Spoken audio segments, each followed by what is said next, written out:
my channel. Before you watching this video, don't forget to like, comment, subscribe and share this video. My name is Biar Muspanga and my brother Yohanes De Paralani.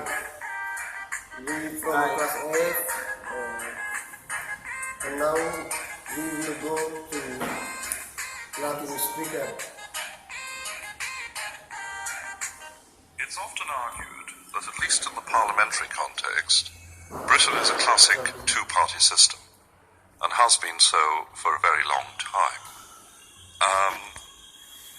From about 1860 to the 1920s, the two parties were Conservative and Liberal. From the 1920s to today, Conservative and Labour. Conservatives have great staying power, even though they've taken some very hard knocks over the last 2 years. But this idea of a rough and ready game of cricket, there are two teams, one team in, one team out, is both an exaggeration and a simplification. In fact, in the present House of Commons, there are around 10 parties represented. Some of them are rather small, like the various Northern Irish parties, or even, say, the Welsh Nationalists only have 4 MPs. But nevertheless, they all have party allegiance. There's only one MP who's an independent. No party allegiance at Martin Bell, and he was elected in highly specific circumstances, says he's not really a politician and will only serve one term. What two-party really means is that only two parties at any one time, as I say, Liberals and Conservatives in the 1920s, Labour and Conservatives from then to now, have any realistic chance of forming a government. They have always been third or fourth parties around of some significance, not to go on about the tiddlers. For example, from 1886 there were the Liberal Unionists, a breakaway from the main Liberal Party because they didn't want Home for Ireland. They merged with the Tories in the 1890s, but then from 1900 there was the rise in the Labour Party, still a minority. From 1922, when the Labour had got there, replaced the Liberals, there were the declining Liberals until the 1940s. Probably the two-party system was its purest from 1945 to 1970, where overwhelmingly, both in terms of votes and seats, about 95% of seats and 95% of votes went to either Conservative or Labour, and the Liberals at one time in 1955 had only 500,000 votes and only half seats, and only 5 seats. But from 1960s the Liberals start reviving, and by now you have a very substantial Liberal Democratic representation as a third party, 46 MPs, and you have all sorts of minor, mainly nationalist parties, Celtic in prominence. But the idea that only two parties can have a chance of forming the government is not in fact particularly unusual or unique to Britain. It's true in Germany. It's true in a way in France, where you have two-party groupings, the socialists on the alleged left and the Gaullists and allies on the right, for example. Now, another tack, another line is to ask, is our party system natural or artificial?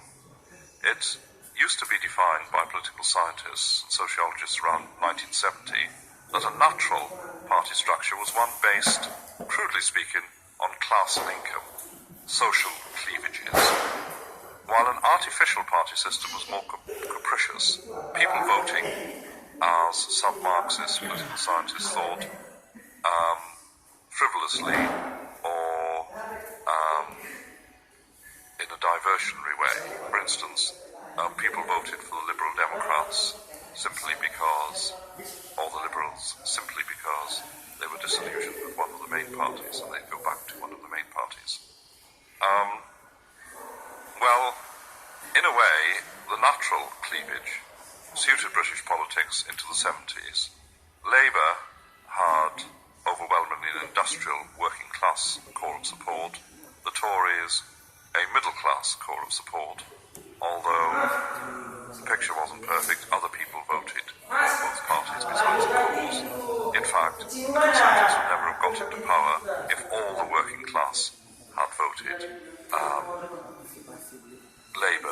1920s and 1970s. In fact, crudely speaking, around a third of what might be called the working class voted Tory in that period, and two-thirds Labour.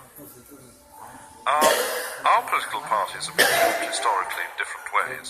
The Conservatives descend from pre-industrial Tory groupings, from elite groups of the 18th century, when there was constitutional government but nothing like a democracy. And as voting expanded, they were a top-down party. They were created in Parliament and then had to form sort of branches in the country, in the constituencies. Labour is a bottom-up party. It was an offshoot of trade union organisation in the early 20th century. And it was really a sort of parliamentary branch of the trade union started life. The Liberals started like the Tories out of Whig and Radical factions of the early 19th century, and then they spread outwards. For a while, they were the most successful of the two main parties until the split of 1886, taking in the upper working class who got the vote and most of the urban middle class. They tended to identify better with Victorian causes like free trade, the non-conformist conscience, often linked with pacifism, and anti-drink drives, temperance. As these Victorian obsessions lost their hold over the electorate, so the Liberals did worse. There was also a split over Ireland. Then, when the Liberals declined, they had to reinvent themselves as a bottom-up party with great difficulty. So you have the liberal community politics of the 60s and 70s, often unkindly called community politics. Between 1950 and 1970 was the era of the alleged Great Consensus. It was argued that the two main parties behaved very similar once in office. Labour was allegedly for nationalisation, but when in office was obviously not going to nationalise the whole economy like the communists might do. The Tories were for free enterprise, but accepted the nationalisations of coal, railways and a few other things which Attlee's Labour government had done 45-51. That Labour government, Minister Aneurin Bevan, had set up the National Health Service, but when the Tories came in they accepted it. They said they'd have set one up anyway if they'd been in, and they didn't destroy the National Health Service. In fact, they spent more money on it in the 50s, partly because there was more money. They could spend more money than Labour had done. But this idea of consensus became to be under attack from political scientists from the 1970s. It was felt that the Labour Party as a whole was divided between parliamentary and non-parliamentary wings, but that the trade unions outside Parliament were running away with the party and reorientated towards the left. In the meantime, the Thatcherites, to a degree, under the formidable leader, Mrs. Thatcher, leader of the Tories from 75, captured the Conservative Party and pushed it from paternalism into a revived sort of free market economics. Now we might have a new consensus, ironically based around Thatcherism and water, that Mr. Blair's Labour Party have accepted a lot of Mrs. Thatcher's reforms and changes of the 30s. I heard a talk by Mr. Blair, Freudian slip, by Mr. Blair yesterday evening, where he praised Mrs. Thatcher for reducing the excess power of the trade unions. To hear a Labour Prime Minister or a Labour leader say that in public in the 1960s and 1970s, it's a good thing the excess power of the trade unions has been reduced. They might have thought it, but to hear them say it in public, you'd think you're either drunk or dreaming or subject to hallucinations. So that shows. So there's a new consensus nowadays, perhaps, but a rather different one. The extreme, the polarisation, the drawing apart of the parties was at its highest in the 1980s, a more socialist Labour Party, a more free market Tory one. What about the role of the annual party conferences? Historically, the Labour conference had a far greater policy-making power, but Tony Blair has tamed it.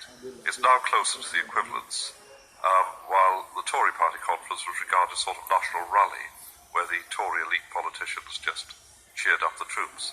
Nevertheless, Tory party conference could assert itself on policy at times. Now I think the two conferences in practice are converging. Financial support, there's convergence there. The Tories traditionally had the support of business, big and small. Labour, financial support from the trade unions, while both parties tried to get individual contributions from their members when you had to contribute. something. But now Blair has moved business with some success, which is traditionally the Tories' domain. So there's convergence there. Overall, the assumptions about the parties, their composition and financing, their policies, the old assumptions of the 1940s to 70s are increasingly outdated, particularly the idea that party support was based on class, and this is largely because our class structure is changing. I believe we're changing from a class-based society, where society is like a ladder, from upper class to destitute, to a middle mass society, where society is shaped like a rugby ball or an egg. You have the top 10% who are far richer than average, and the bottom 10% who are relatively destitute, and the other 80% of the middle mass, are much more fluid. Obviously not everyone's identikit, but the difference in wealth is a factor of 1 to 5 rather than 1 to 20, and indeed in lifestyle. But the Marxist idea that party support was based on class can't be challenged. It might only be a sort of parochial cultural concept of the mid-20th century. In Victorian and Edwardian times, other factors have been important. Regional factors, religious factors in Lancashire and Glasgow, whether you're Catholic or Protestant, which has always been the case in Northern Ireland, and general economic factors, i.e. not the economic interests of a class, but of a whole industry or agriculture. The agricultural counties voted Tory or Whig in the 19th century, for example. And today, class is eroded. Regional politics, don't just look at Northern Ireland, look at Scotland and Wales, have made a thumping big comeback. And it's more difficult to base parties on class because, as I said, class lines are far less rigid than they were.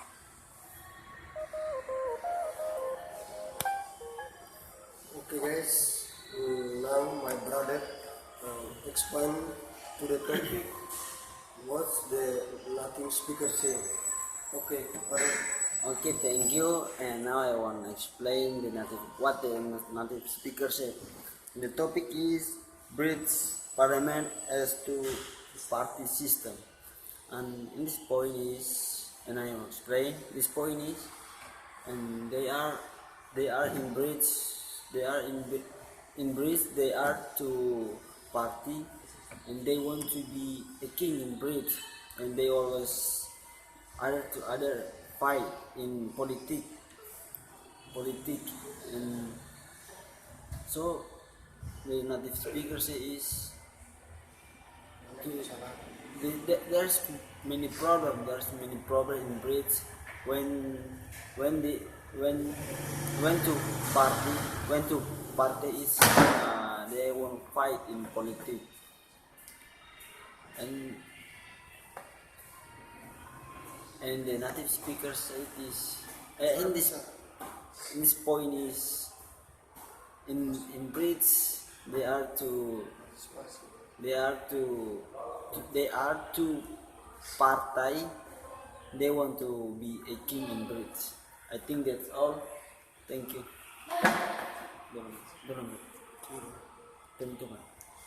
Okay guys, that's all our video. If you like this video, don't forget to subscribe, share and comment. Thank you. See you next video. Bye. Bye. Sure.